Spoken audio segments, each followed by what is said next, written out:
Cold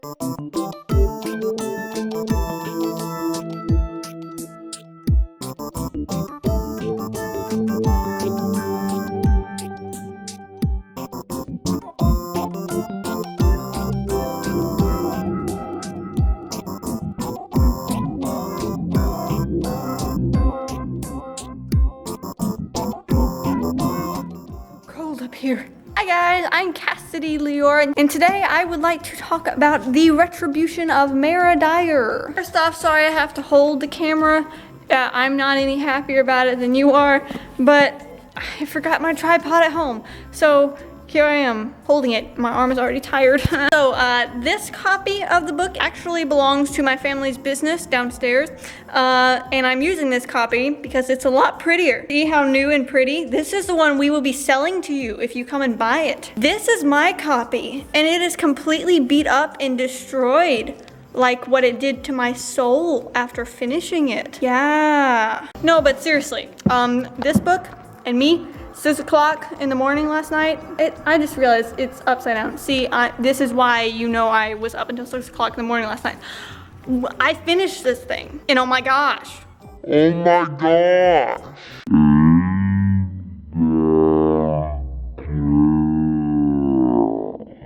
The series for me has always been that thing where you just can't stop reading it. Last night was no exception, because I was like, oh, I'm at least like 100 pages before the ending. I should just go ahead and finish it, right? Common sense.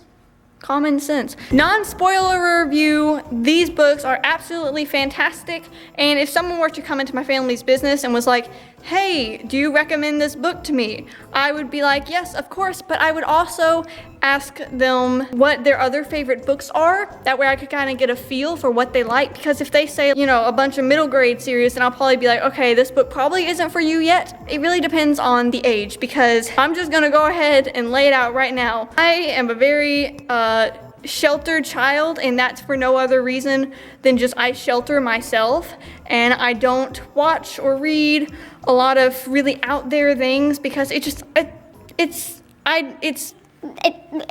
but this is one of the most out there books that I've ever read, and I hate anything scary and morbid. So for this to be like on the top 10 of my favorite books is very surprising. Like, it surprises me more than anyone. Ever since the beginning, this series has had a lot of language and a lot of very morbid, messed up, psychotic things in it. I mean, that's what the entire book is about. You can kind of tell just from the synopsis and even the covers that it's kind of one of those edgy kind of books, and usually that's not the kind of thing that I would go for. But these books are fabulous, and I don't care who knows it. But of course, if it was someone younger, I would be like, fair warning, you might want to not. I don't know how the world thinks. I don't know if this is completely nothing. I mean, for most people, this probably is absolutely nothing. In fact, I'm very sure it is. To me, I'm not a fan of scary things. I'm not a fan of lots of swearing and language. I'm just not a fan of dark toned stories. So for me, this was kind of new. I have read stories that are darker, obviously. I mean, The Darkest Minds is one of them that I can think of. More on edge, don't get me wrong. I'm a writer. I know this firsthand. I do put language in my books, but I have lines that I don't cross, and other people, other writers don't have the same lines that I do, and that's okay. That doesn't mean I'm not gonna read their book. I'm not alone. There is a bird. There are birds in the windows. Good heavens, I think I'm about to die. It was like this sinister squeaking coming from that corner. It's a bunch of birds. Upstairs, kind of broken windows. There are now birds listening to this review. Now, if you haven't read the book, you should get on out of here, because that was my spoiler-free, this is awesome, fair warning review. Now I'm just gonna talk about all of the spoilery things, so go on. Gone? Are you gone yet? I'm assuming that you're gone, so everyone that's still watching this has read all 3 books. Okay, so, always and forever, me. Let's start with the characters. Dyer. Whoa. I mean, she's got like that mix, you know, where she likes to be around people. She doesn't like to be lonely, but yet she's completely screwed up, and she's like, basically in this book, more than any of the other two, she becomes like this psychotic killer, and you're like, holy cow, she's losing her mind. She's perfect. She's got like this balance of a little bit crazy, a little bit not, and it's just lovely. My arm is getting tired, so we're just gonna talk like this for a little bit. If anyone walked in right now, I don't know what I would say. Noah Shaw. My voice echoes in here. Noah Shaw! I'm sorry, my little bird friends, am I disturbing you? Yeah, I wasn't okay with that, with having to wait literally until the end of this huge 400-page book until he came back. I need Noah Shaw back. Right now. Where is he? Give him to me. Give him to me now. But nope, he never came.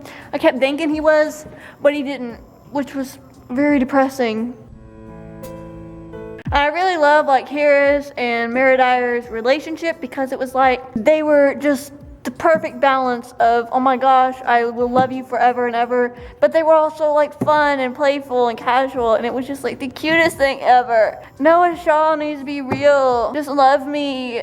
It's a going theme. I need a mix of Noah Shaw, Liam Stewart, William Herondale, and I'll be happy. My standards are pretty high. And the plot in this book was like just mind-blowing. I mean, obviously you would expect that from the Unbecoming of Mary Dyer trilogy, but still, it was like just as good as the other two, and there's really no other comparison for these books besides one another. Oh, the ending. And by the ending, I don't mean the actual ending, though that was awesome too. I mean like the last word. The last sentence of this book made you rethink the entire thing, because when she starts writing, you know, my name is not Mary Dyer, but she told me I had to pick something, I was like, no. I love that my stomach is hurting. Can we see that in slow motion? I think so.